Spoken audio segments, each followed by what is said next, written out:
So I don't know if you want to give it a minute for people to join. Can you see how many people have joined? I'm not able to see that.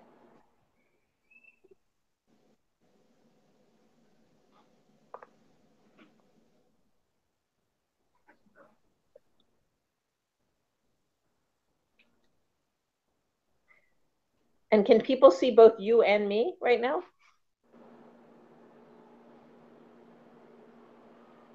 I believe so. Let's proceed as if.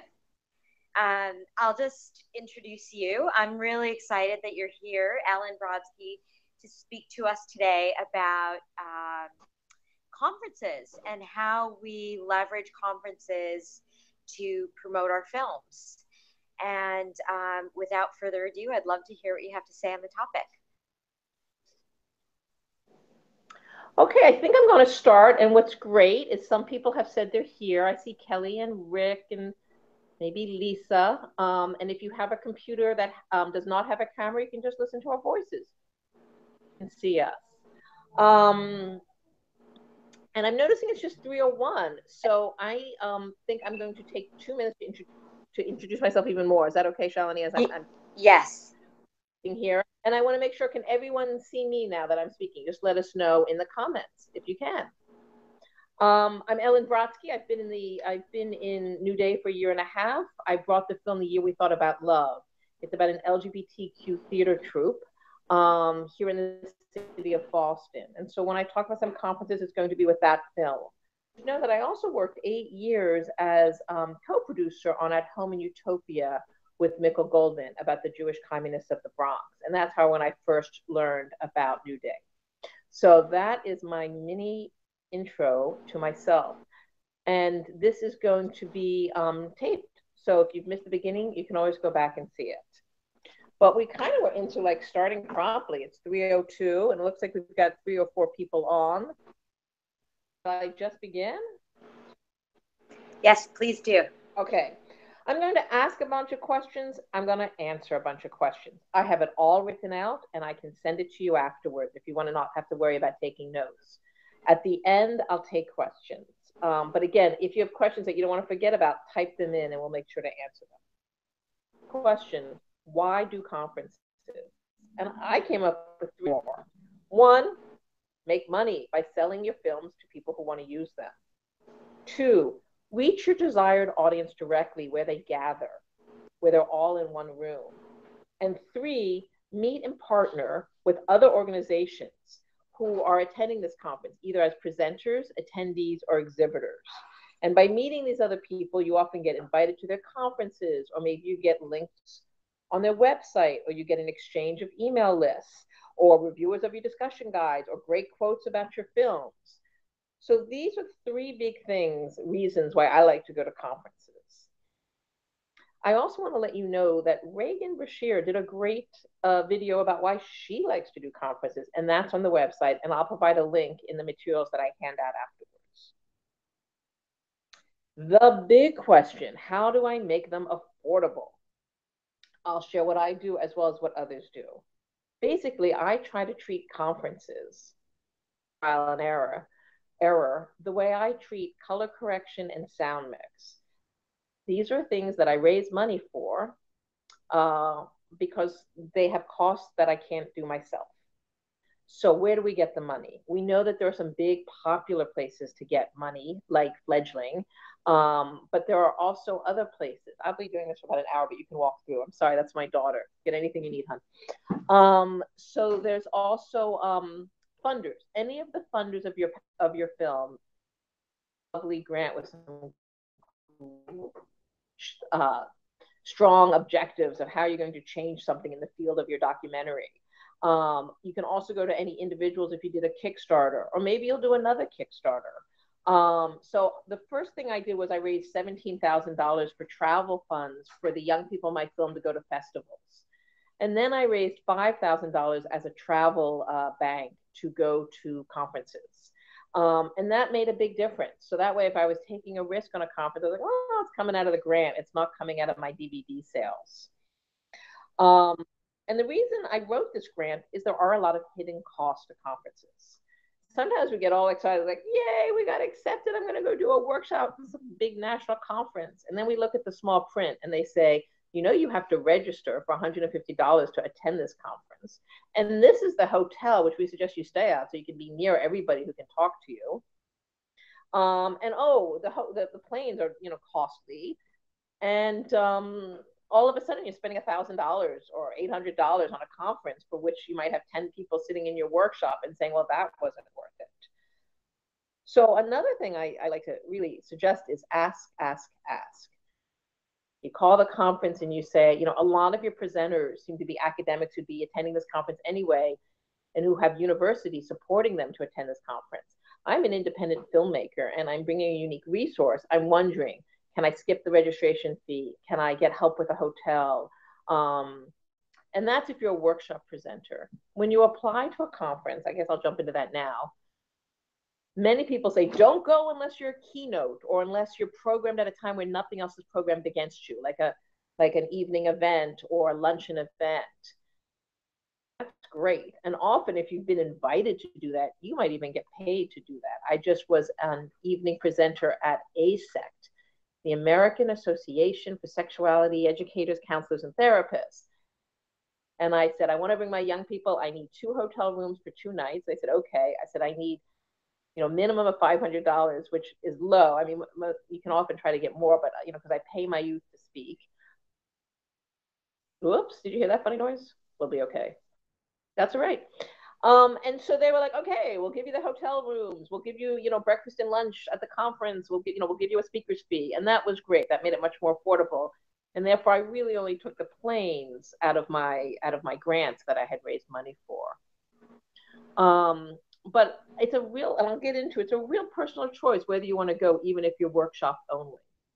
And now I'm going to go to the last thing is if you are workshop only, and it's a big conference that you think other New Day people might want to be represented at, you could say, I could drive there, so I don't have to have a plane. Maybe it's 3 hours away.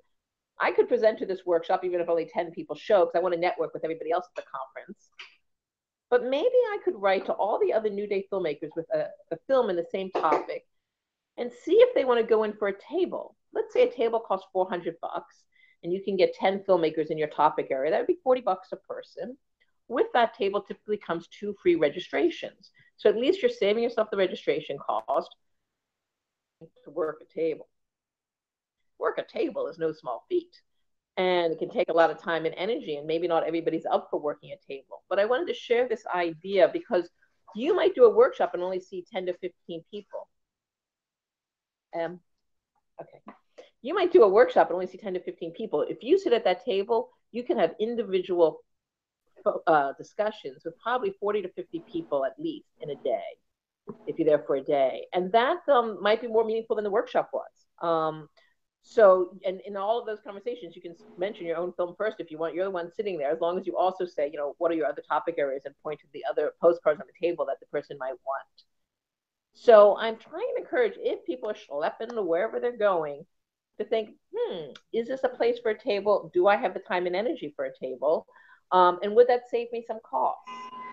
In the past, if I was going to go to a conference just for one day to show my film, but decided to stay 2 more days to table, then I put the cost of that hotel night of the additional time in the cost for what it takes to table.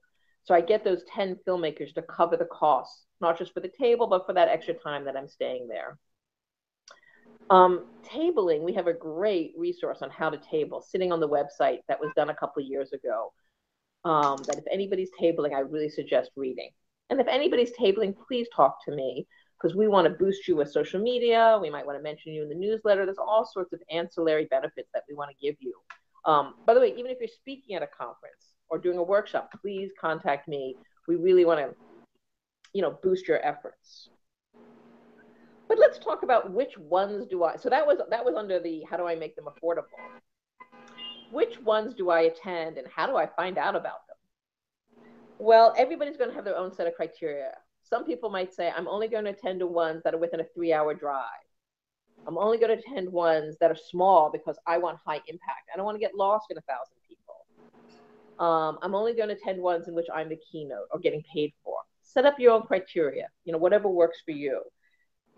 Somebody just mentioned it was a good place to vacation. There was one in Hawaii, and it fit her criteria because she wanted to go vacation there. So whatever your criteria is, you should know that we've put together a spreadsheet. It's right there in the members section of the website. You click members and you go all the way to the bottom, and it says conference spreadsheet.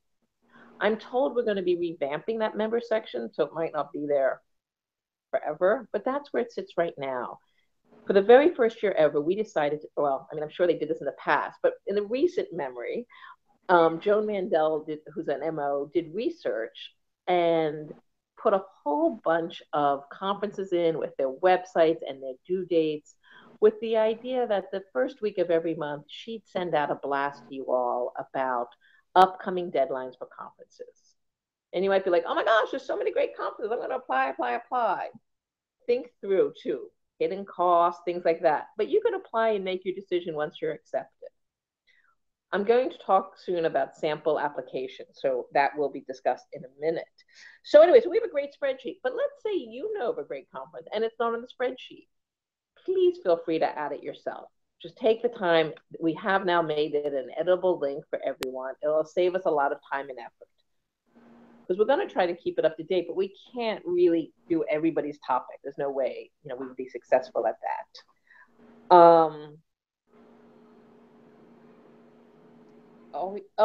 So that's one way. Look at our spreadsheet for ideas. How do we find out about other conferences? Well, who are your national partners currently, or who do you want to be your national local partners? Get on their websites. For example, I partner with the Parents and Friends of Lesbian and Gays. Actually, I think they have a new name. Parents and Friends of LGBT Youth, or I forget what the name is now, excuse me, but PFLAG is the acronym. Well, PFLAG, I could go to their website. I see they have a national conference. I could apply to present at their national conference. And I could just go from national group to national group to find out what conferences they do.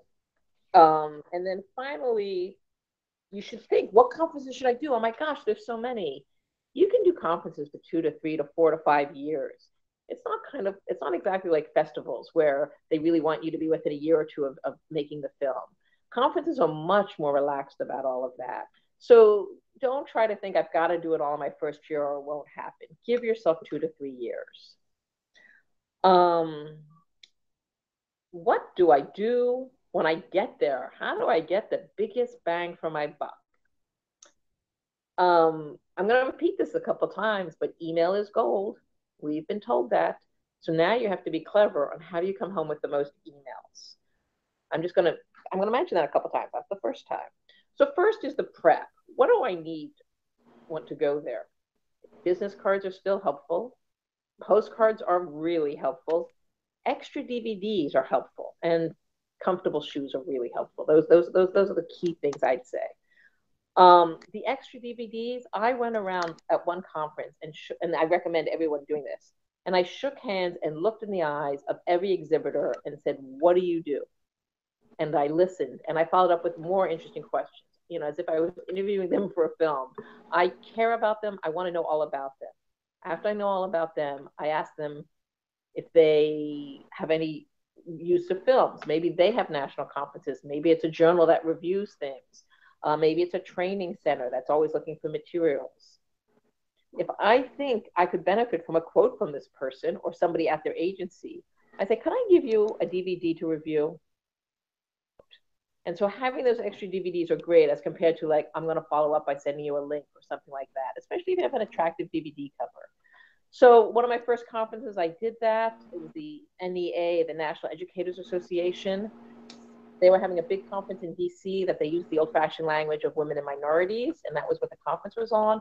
And they invited us to be their keynote film in DC and paid for all the travel and everything. And that was just for me going around shaking hands at a conference. And that was, that audience is really an audience near and dear to our hearts. We were grateful that we could go to DC and present. So one, you go and you talk to every exhibitor. And you really chat with them. Two, you boost with social media. And if you're not savvy on social media yet, about it. We've got Leo here to help you boost. So you write to Leo, you say, I'm going to this conference. He might say, here's our Twitter password. Please tweet away while you're there from New Day. Feel free. And again, if you know nothing about Twitter, don't worry about what I'm about to say. It's not that big a deal. But if you do use Twitter, I find quoting a famous person who is speaking with a lovely picture that I click right there gets picked up and retweeted by some big players. That's where I seem to get the most Twitter traffic, is when I quoted something said about my topic area with somebody who had some heft, and of course use their in it. And you use the hashtag of the conference you're attending. Again, not a big deal if you don't use Twitter, but do use it. Live tweet while you're there. Feel free to live Facebook while you're there.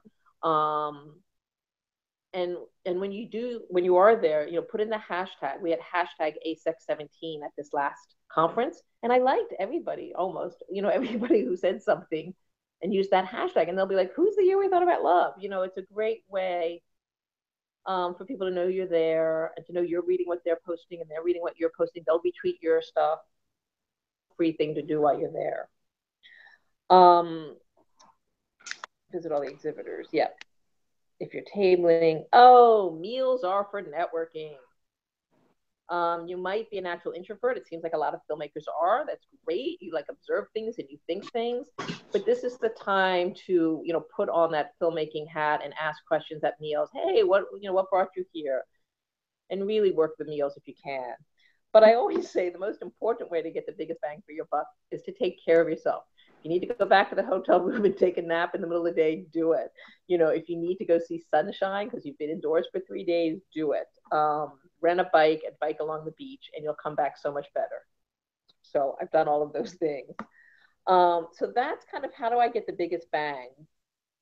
When you come back, though, you've got all these emails. Now, if you worked a table, which was a raffle to give away a free DVD, where you've got to pick one of those and write to the person and say, you might have done it for your own DVD or you might have done it for a New Day DVD. Again, if you do any of that, I'll hold your hand and talk you through that.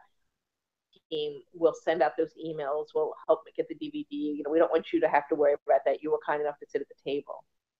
But maybe you just have come home with that brown bag with 40, cards in it from your screening. I usually put them into MailChimp, and with the help of my assistant, we make a beautiful email to say, it was so great to see you at the Time to Thrive conference. And maybe you want to give them a discount. Here's 20% off of my film because you were at Time to Thrive. I don't know how to make a discount. Look on the members page. I'll tell you how to do that. And then use them. Write to them every couple months. These are key contacts, key emails that you got yourself. You can use them as much as you want. And as you might know from other workshops, it's great to do outbound marketing and share with them some new resource that maybe your discussion guide that you've got to tell them about last time, or maybe this fun link on your website, an interesting group that maybe they haven't heard of, and that'll get them to go to your website and check out other great things that you have on your website, if you have a resource page, for example, as we do. If you've worked a table, by the way, one thing we do is if we collect emails for New Day, we give them to Karen Knox, and she mails out the newsletter to them. And they're we take that as an opt-in. They have actively said it's okay. I think people are grown-ups. They know when they hand a business card in, it's going to be put on a mailing list. Ellen, I have a few questions coming in. Do you want to take a little pause and answer a few questions? Sure. Get through your content first. I'm almost done. Let me just finish my content. Is that okay? Yeah, of course. Yeah, the other thing is, and I think I told people at the annual meeting, when I send out an email to say winner of the raffle, at Time to Thrive, I typically get a 50% open rate because people want to know, and I get a 2 to 3% click rate. This is way higher than I normally get. A lot of my emails get between 16 and 25% open rate. And then if you met anybody personally while you went around shaking hands at the exhibition, it's totally tedious, but write to them when you get home. That's really helpful. And if you had a catalog, go through the catalog and circle the people who you think might want to buy your film who presented. I mean, sometimes it's a gigantic catalog, sometimes it's smaller. And either you yourself get on the mine those people. So we just got 50 emails from the ASEC catalog, and I think it took a young man who's staying in my house this week, 2 hours to do it. And he wanted to do something as a thank you for staying in my house for 2 weeks, and so that's what he did. So you can just be creative with that catalog. Not everybody has a catalog anymore, but if they do, you want to do that. Finally, what resources does New Day have to support me in all of this? There's the handbook I mentioned on the website. There's the spreadsheet of conferences, other filmmakers in your topic area to help pay for a table. We have banners and DVD racks and New Day postcards. We have topic sheets, and you might be creating new resources. So at the very least, if you're going to show a film and you're not tabling and you're not worrying about anything else, one thing I chose to do, there was a big room with lots of round tables, is in the middle of the table, I threw a couple postcards from my film and a couple postcards of New Day. And we'll send you some New Day postcards if you want. It's just a nice way to give a shout out to other filmmakers. And then finally, a lot of people want to know how to write a proposal. And maybe I'll wait to talk about that and hear your questions first. Okay, great. So I'll just moderate some of the questions that are coming in from Good Productions. Does New Day still pay $300 per conference if more than 20 member owners have an interest in being represented? Yes. And we get a table that way. If you can combine 20 member owners together. Yes, most tables cost more than $300, but that $300 can go towards the cost of tabling, yes.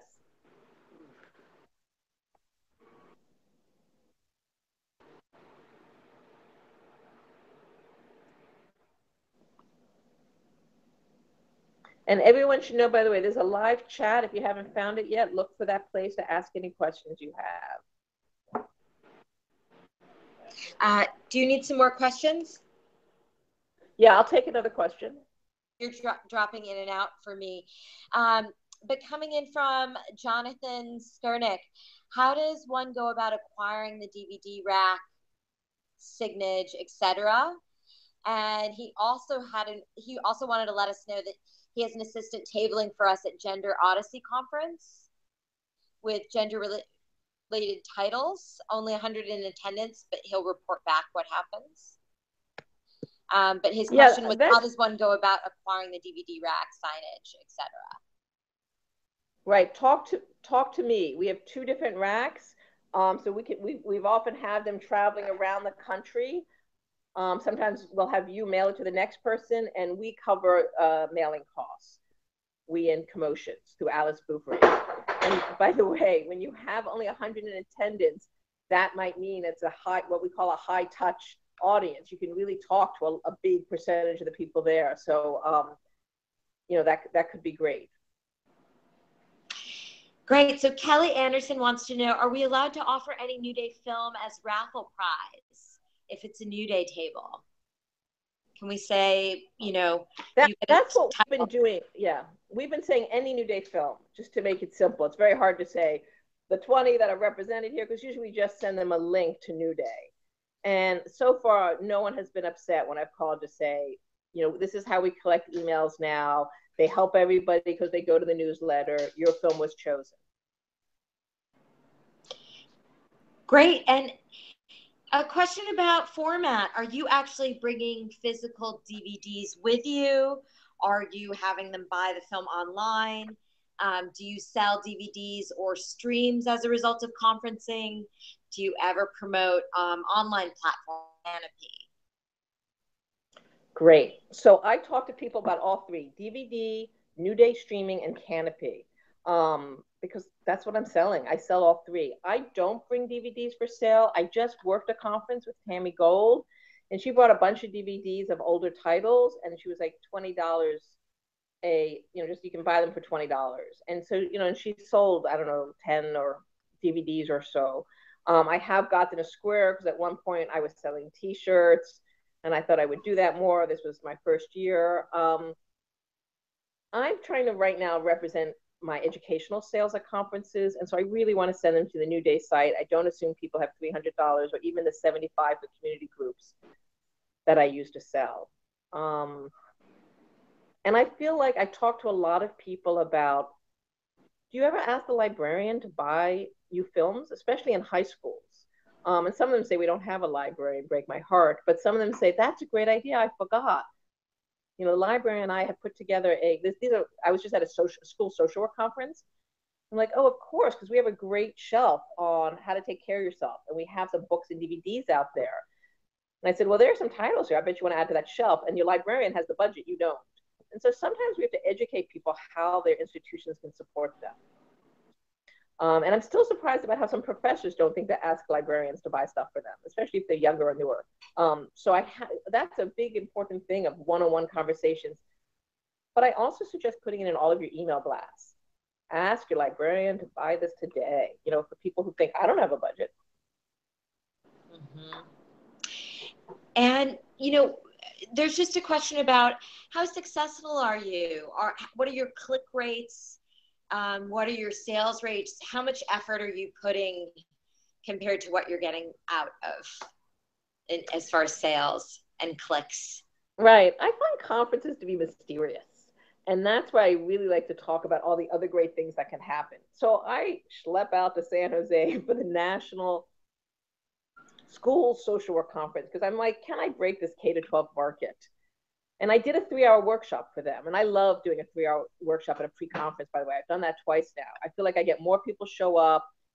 It's more time to really do things. And I don't want to forget about how to write a proposal, because one thing is people don't want to think that you're doing a workshop just to sell your films. You really have to think through how you can match the mission of the organization.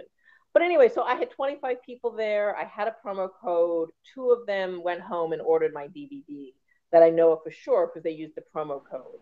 A lot of people, so, that's not that many, but, 2 out of 25 is kind of a high ratio. Other people ask the librarians to buy it, and the librarians don't have the code or weren't told about the code, or it was just sent to them as a link. So even when you have promo codes, you also try to look geographically. I went to one in Montreal and no one used the promo code, but a Canadian place bought it the next week. So I'm assuming that Canadian place was in Montreal and saw me there, but they didn't use the promo code. So I find it's very hard to point to say, oh, averagely I do this at a conference. But I was going to take us somewhere else there for a second, and I forget where that was. But you had a good click. You had said earlier that you had a fairly good click rate of people opening your mail. Okay, so just to be clear, one, when I come back from a conference with a raffle, when I say in my subject line, raffle winner announced for the Time to Thrive, New Day raffle, people open that. They want to know if they won. That's a high open rate. Now, these are small numbers. These are, I collected 160 names at one, 120 names at another. So, and then we had a click-through rate of 2 to 3%. That's also a fairly good click-through rate. How many then bought, it's hard to know, because, if they click, and by the way, when I come back from representing the group, I try to pick 4 or 5 films, and we put a picture and a short description. One we say we have hundreds of titles in LGBT youth or whatever, women's studies, I think it was, and we link to like all the women's studies titles. But then we have some pictures and some verbiage. But I personally, it ranges, but I can get a 16 to 25% open rate. Open rate, and I think it's like 0.8 to 2% click rate, depending on what I'm doing. I'm wondering if I should go to how to write a proposal, unless there's another good question that you've got there. Question. Ooh. Yeah, one last question in this category, and the last one is it a mistake to sell cheap conference copies? Sort of below what is going on at New Day, a special kind of conference rate. I think as long as you report that as outside income, because that's what it is, it's an educational copy, it's really hard to know. They're sitting right there, they've got their cash in hand, they're handing it to you. They go home and they could lose your postcard, lose interest, forget, I don't know if it's a mistake. It's a gamble, but I don't know if it's a mistake. You get your money right there and then. I think it's a good thing. I get overwhelmed with both trying to sell and trying to promote And so that's just a personal choice I've made. But I think it's great. For example, we see that Rick Goldsmith. And we'll let you complete your proposals. Great. And I just want to say that Rick Goldsmith says he went to a sports psychologist conference with 90 people, screened the film as part of the program, and he sold with PayPal Triangle $75, which is a quarter of the price, and made 15 sales. I'd be like, yeah, Rick, I think he gambled the right way. He had DVDs. He probably sold way more than he would sell with an email blast. They were excited, they were in the moment, and they bought. And I think that's a great thing that Rick did.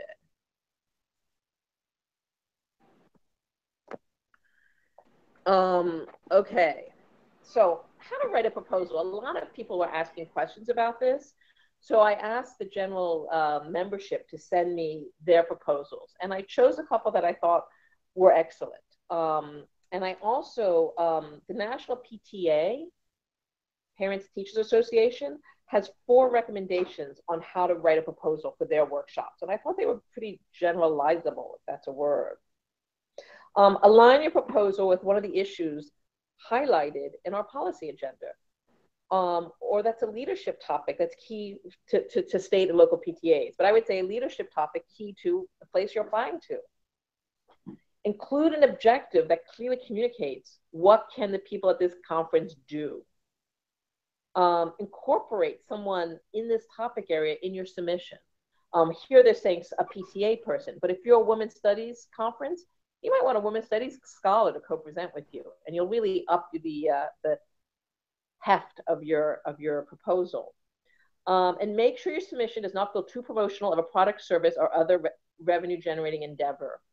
So I've done 2 conferences now on how to use film to change the climate, how to use a film as a catalyst to change the climate in your school.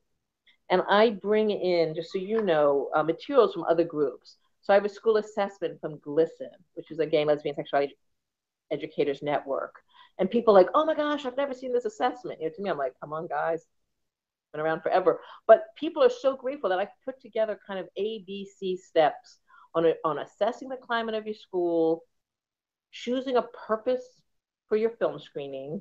Once the purpose is defined, finding the right partners for your film screening, and how to do the Q&A with a panel that makes sense for your school, and what follow-up activities should do. And that's a really short version of my 3-hour workshop.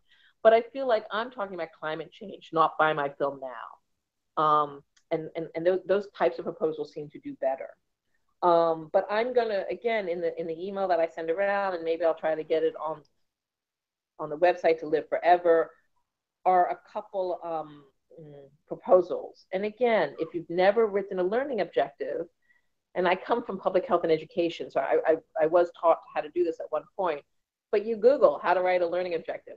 It's not magic. You have to have an active verb, you have to have an outcome, and you do that. And it's funny, even though I'm trained, I sent a bunch of learning objectives. I was accepted to go to this conference, and then they sent me a list of verbs. They wanted to change 2 of my objectives to use a verb on their sheet. I'm like, sure, no trouble. So proposals can feel a little daunting, but again, I think the biggest thing is that you've got learning objectives for their attendees. That is more than buy my film, watch my film.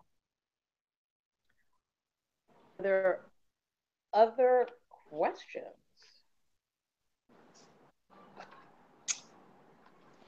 Is the copy of these emails you mentioned, Ellen, in the 2013 How to Run a Conference document on the member site? The copy of the emails that I mail out after somebody applies to one of our raffles is not anywhere right now. We could put one on a website. If not, will it be updated? It will. Probably not till the end of the summer, but it could be. Yep.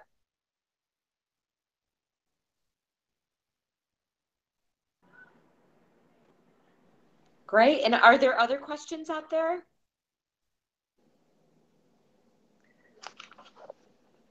I think that just about wraps it up. Really insightful information. I don't know if you want to recap some of it, or if you have other items on your list.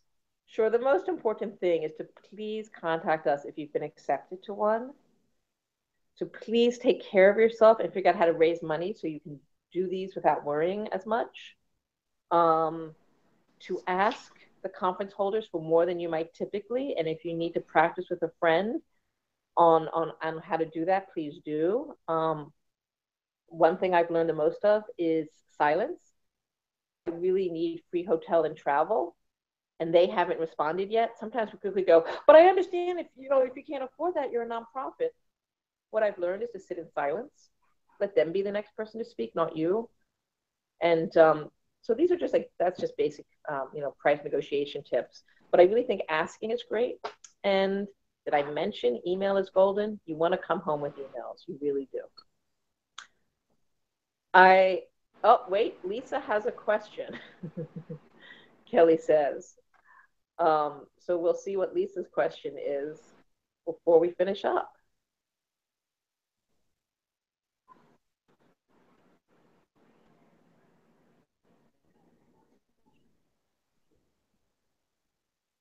I'm going to say goodbye to my house guest. Excuse me, real quickly. Oh, really? Okay, are you okay, or is she running you? I'm going to. Okay. Thank you so much. You're welcome. Thank you. All right. So, Ellen, where does everyone go for more information? Great. I would go to the members section of our website, all the way to the bottom. That's where our Excel spreadsheet is. And right now, the how to table a thing is hiding somewhere, and I'm going to find out where that is right now.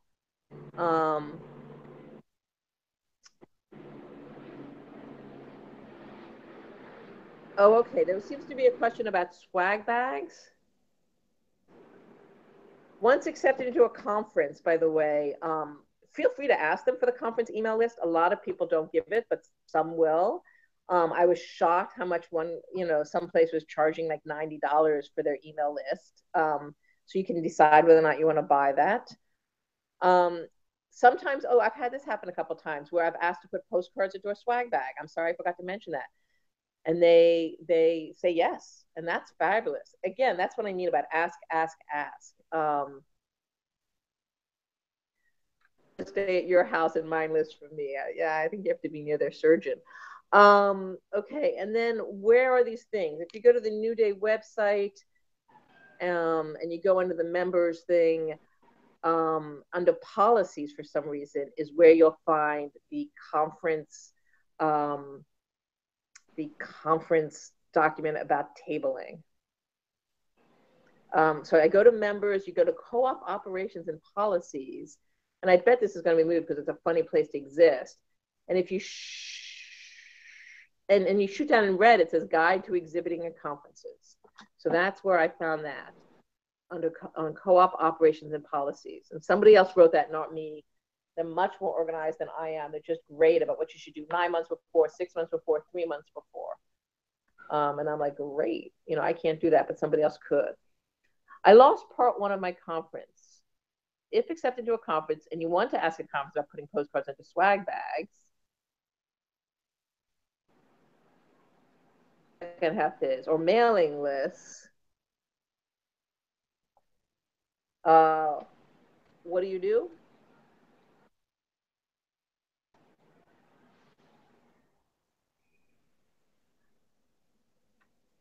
I'm sorry, Lisa. I'm just going to guess what you're trying to say. If I would say, friends definitely ask for those things. And then somebody else said, I know the idea is that we are providing educational other resources, but if you can elaborate on that approach. And I think you're meaning in the proposal. Just let me know yes or no. Are you meaning in the proposal? And I think there's a couple second delay. I mean, in the proposal, think about what your film's objectives are and highlight those more than highlighting watching my film. And they really want to know that you know what you're talking about. So you've got to give them a bit of information. Oh, so if you're accepted a conference, how do you do that? How do you ask to put postcards in a swag bag without seeming that you're looking to make a profit? Profit, such a funny word. We barely pay back our bills in filmmaking. So one, everybody wants to put stuff in a swag bag. So that's not a strange request at all. I think it's fine to do that. There's, journals saying, call for articles is in a swag bag. There's other people saying new group starting of, queer professionals in women's studies. So a swag bag is not a strange request. Just ask for it, I would say. It's going to be fine. Worry about that at all. Even, after you've been accepted to a conference, right? Yeah, I think, Lisa, I've answered it.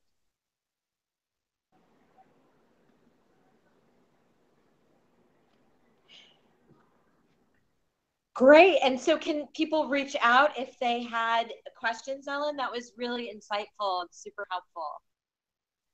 So one thing I have found, and a lot of people are reaching out, and I'm feeling a teens overwhelmed, to be honest. I don't want to help people write proposals, to be honest. It was my sales team work, which is if you are applying to a workshop, a conference, and you've been accepted, then I really want you to talk to me, because I feel like sales team can do a lot more for you. But I can't be, I think, a single coach on applying to conferences or which conferences to do, because every phone call I do is an hour, and it's just too much. So a quick email question maybe, but and if I've already said I'll talk to you, I will talk to you, but I'm realizing too many people are coming, and I need to. I get it. So, but there's some resources on the website about conferences and other things. Yep, fantastic. Great. Well, such a gift. Thank you so much for sharing. And I hope that others who weren't on this call live will listen to it later. Thank you for your time. All righty. Thank you, everybody. Good luck.